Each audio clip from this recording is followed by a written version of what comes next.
The next video in our Tools of Chemistry unit is on significant figures. Here's a look at the standard and learning targets that this video will cover. We're working on the standard of being able to apply understanding of uncertainty in measurements. And more specifically, we're working on the third and fourth learning targets listed there, identifying the number of significant figures in a measurement and reporting answers to calculations involving measurements to the proper precision. So diving in here, looking at identifying the number of sig figs in a measurement. So identifying significant figures. First of all, a definition for significant figures. Significant figures are all of the known digits and the one estimated digit in a measurement. So every measurement will have at least one significant figure because there's always one estimated digit, and then it might have 2 or 3 or 4 or even more depending on how many known digits there are. There are some rules that we can follow for being able to look at a measurement and being able to determine the number of sig figs or significant figures that it has. The first rule, if the digit is not a 0, so all non-zero digits in a measurement are significant. So a couple of examples of that.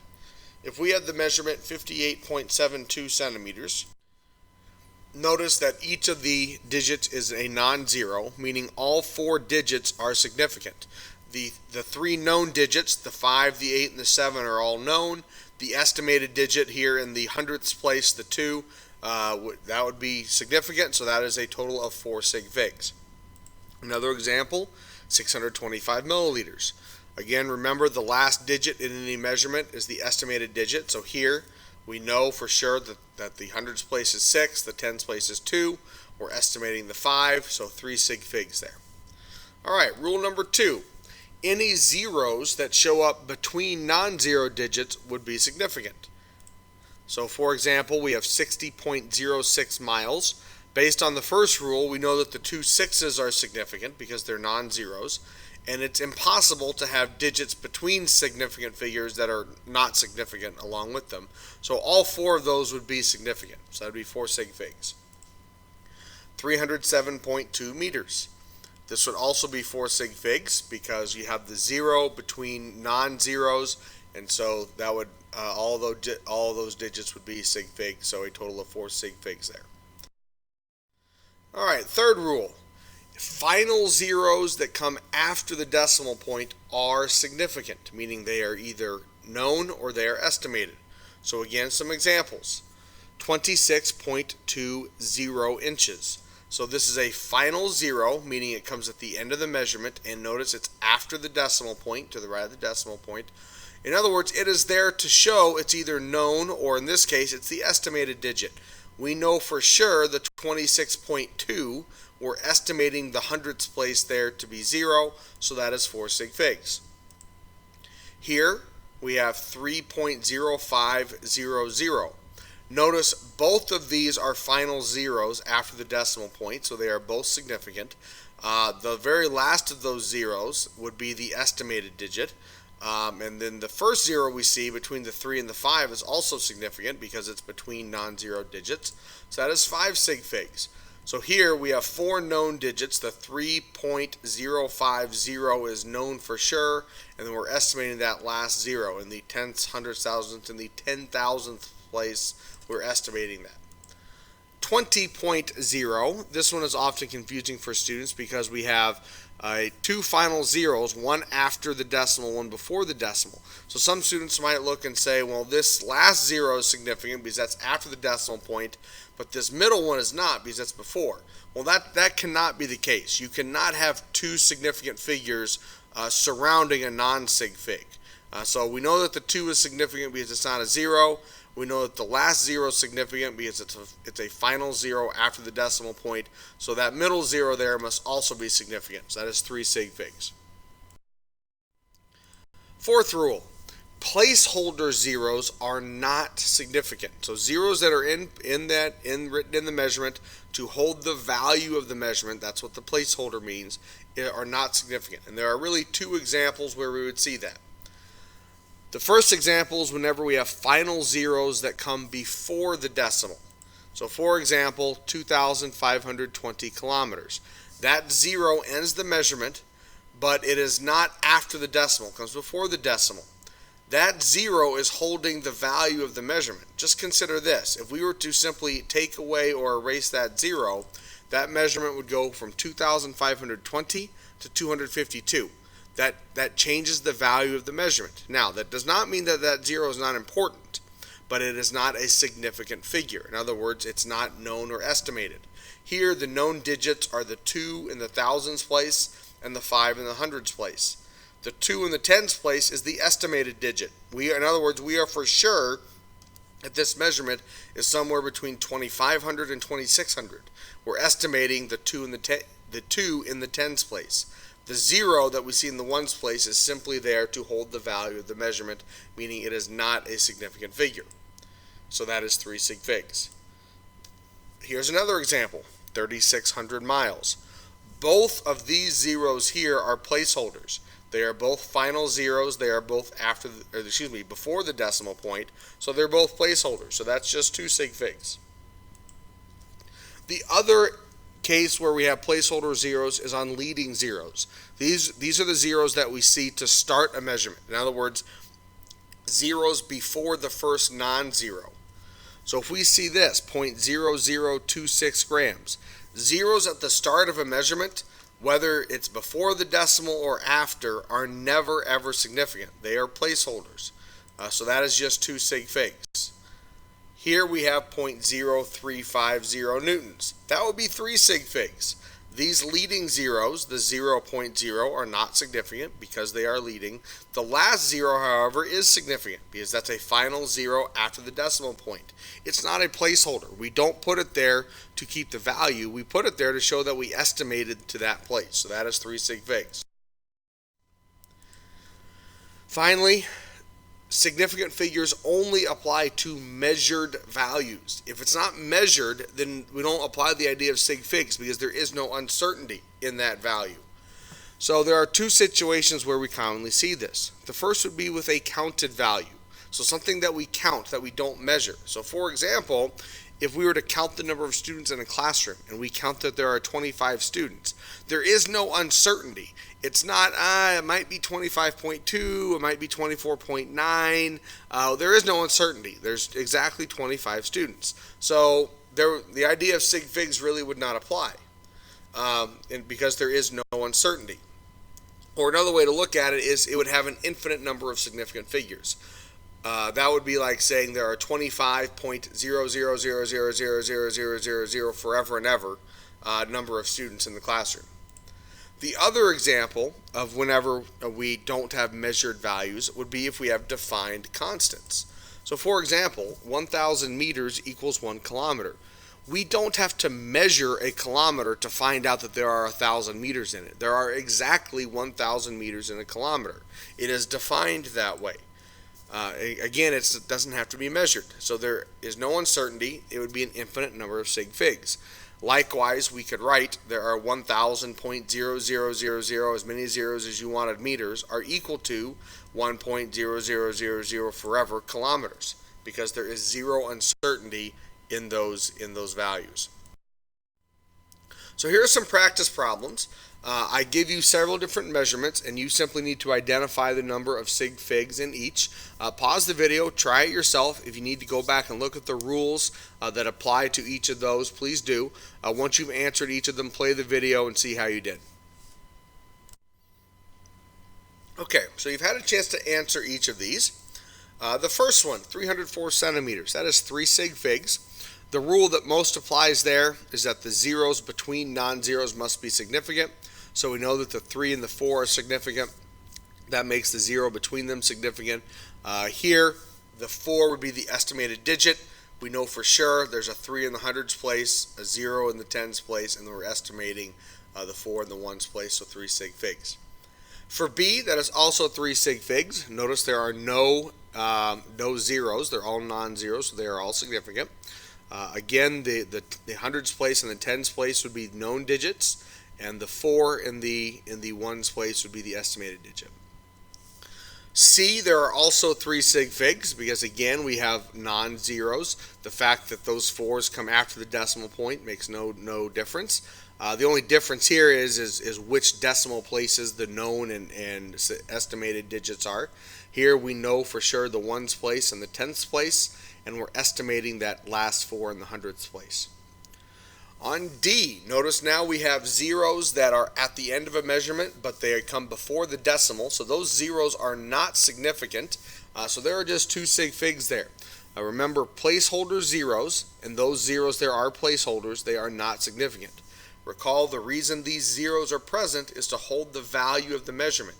If you were to get rid of either of those zeros, or let's say we get rid of both of them, that would turn this measurement from 3,400 centimeters into 34 centimeters, which is obviously quite different. So those zeros are placeholders. So notice when we say something is not a significant figure, that does not mean it's not important. Those zeros are incredibly important because they have to be there to keep the value. They're just not either known or estimated. In this case, we only have one known digit, that's the 3 in the thousands place, and then the 4 in the hundreds place is being estimated. Alright, example E here is similar to D in the fact that we have final zeros, but notice this last zero is after the decimal point, which makes that last zero significant, which means that middle zero in the ones place is also significant. So this is 5 sig figs. Here the known digits are the thousands, the hundreds, the tens, and the ones place, and we're estimating the tenths to be 0. And then finally on F, we have lots of zeros here. Recall leading zeros that we see here are never significant. They are always placeholders. So those leading zeros are not significant. This last zero, however, is significant. That's the same thing as this last zero over here on E. It's a final zero after the decimal point, so that is significant. So that is 3 sig figs. Okay, so you've seen some examples of how we identify the number of sig figs or significant figures in a measurement. And now we want to look at how we deal with these measurements in calculations in order to report the answers to those calculations to the proper precision. In other words, to the right number of significant figures.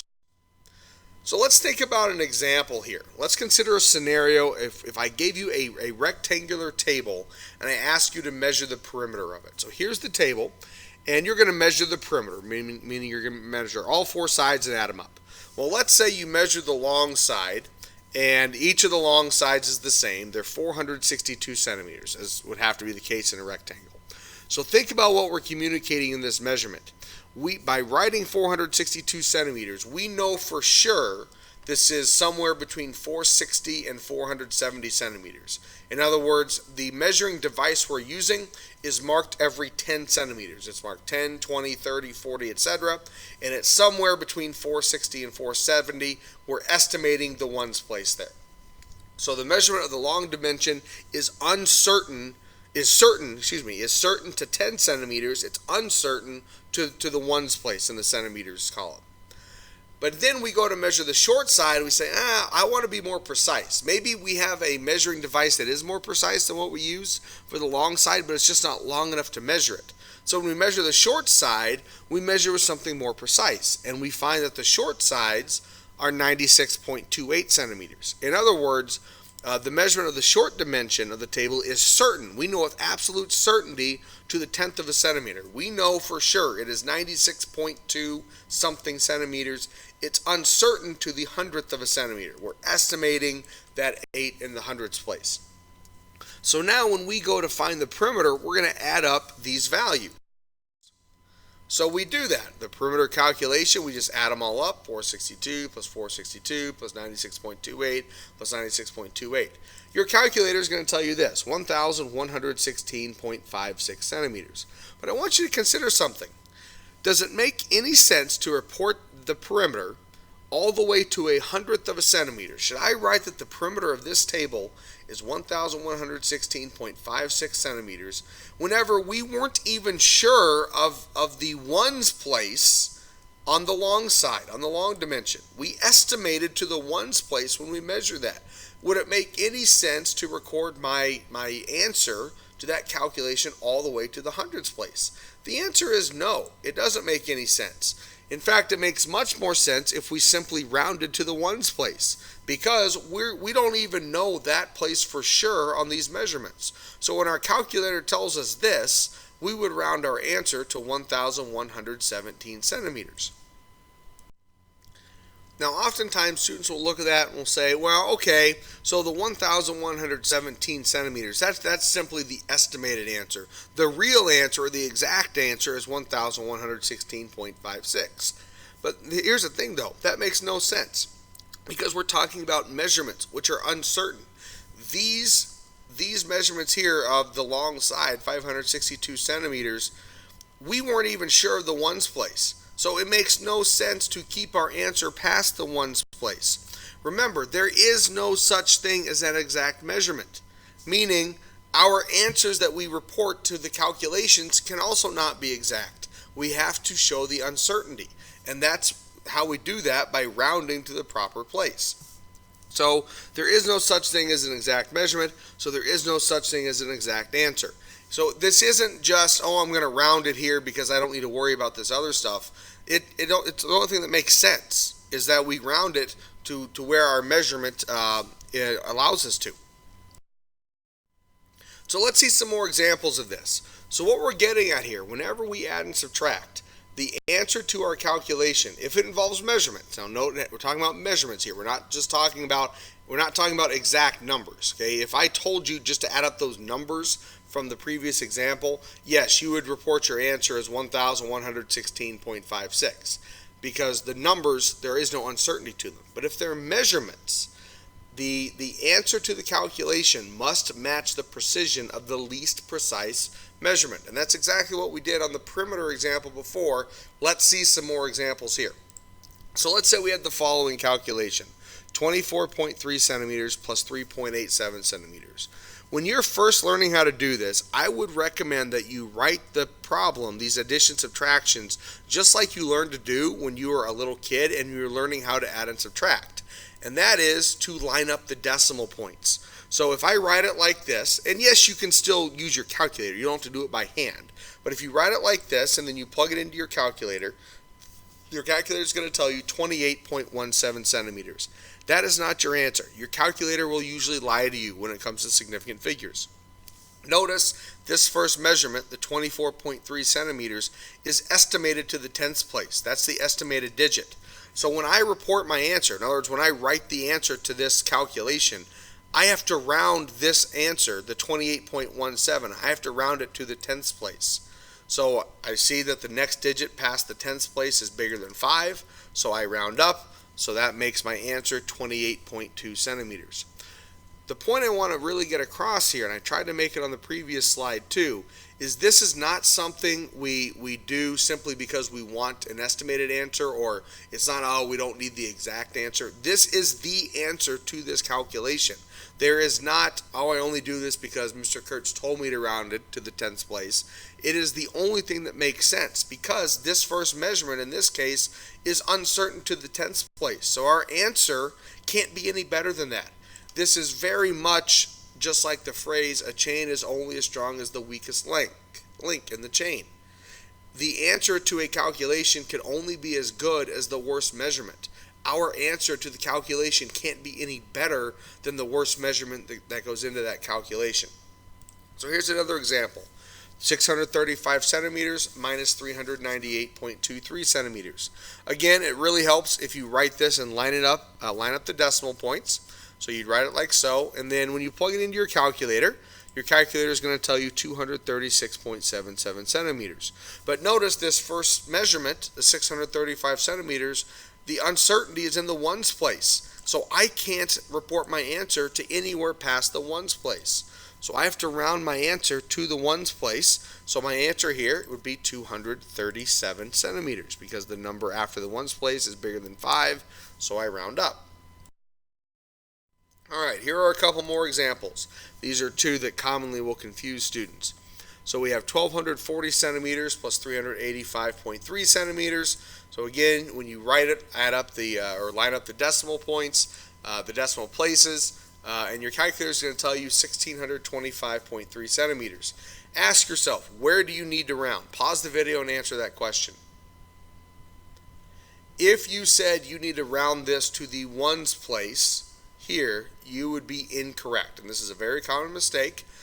because students look at these measurements and they see a number in the ones place in both of these. But remember, this 0 here in the 1240 centimeters, that is not a significant figure. That 0 is there as a placeholder. The estimated digit in this first measurement is in the tens place. The 4 is the last sig fig there. So when you round this, you have to round to the tens place. So 1625.3 centimeters, that would round up to 1630 because it's closer to 1630 than 1620. Notice though, you still have to have a digit in the ones place. You can't just drop it. You have to put a 0 there to hold the value of the measurement. If you just didn't write that 0, that becomes 163 centimeters, which obviously can't be the case here, because this 1 here, for example, is in the thousands place. It has to stay in the thousands place. Alright, and one more that can often confuse students would be something like this. We have 1.22 centimeters minus 0.12 centimeters. So when we do the subtraction, again, line up your decimal places. Your calculator is just going to tell you 1.1. Okay, it'll just tell you 1.1. But notice both of these measurements have an estimated digit. The last sig fig is in the hundredths place. So I need to be able to keep my answer. I need to have a digit in that hundredths place. Well, if there's nothing there, it just becomes a 0. Okay, now remember, 1.10 centimeters is very different than 1.1 centimeters. Yes, the value is the same, but just the 1.1 centimeters says, we're not sure of the tenths place, we're estimating it. 1.10 says we are absolutely sure of the tenths place, we're estimating the hundredths place. Alright, here are some practice problems dealing with addition and subtraction. Pause the video, work through each one, report your answer, and then play the video, see if you got it right. Alright, so the first one here, we have addition. Your calculator is going to tell you 14.94 milliliters, but notice that second measurement there is uncertain in the tenths place. That's the last sig fig. It's the estimated digit. So I have to round my answer to the tenths place, so my answer there would be 14.9 milliliters. B, your calculator will tell you 1.104 seconds, but notice this second measurement only goes to a tenth of a second. That's the last sig fig, it's the estimated digit, so I have to round 1.104 to the tenths place. That would be 1.1 seconds. Question C, 140 kilometers plus 6.598 kilometers. Your calculator will tell you 146.598, but notice that 140, that 0 there is not significant. The last sig fig in that first measurement is in the tens place. That 4 is an estimated digit, so I have to round my answer to the tens place. So my answer there is 150 kilometers. Finally, D, your calculator will tell you 2.157 meters. But notice though, that first measurement only goes to a tenth of a meter. So I have to round my answer to a tenth. So if I round 2.157 to a tenth, I'll round to 2.2. You might be saying, but wait, how is my answer the same thing I started with? 2.2 minus some number equals 2.2. Well, this happens whenever you deal with actual measurements, because this measurement here is so small and the uncertainty is large enough in this first measurement that when I subtract it, it's negligible, meaning it's too small to matter. Now, if this was, say, 2.20 or 2.200, then I would see a difference because I could have kept more digits here.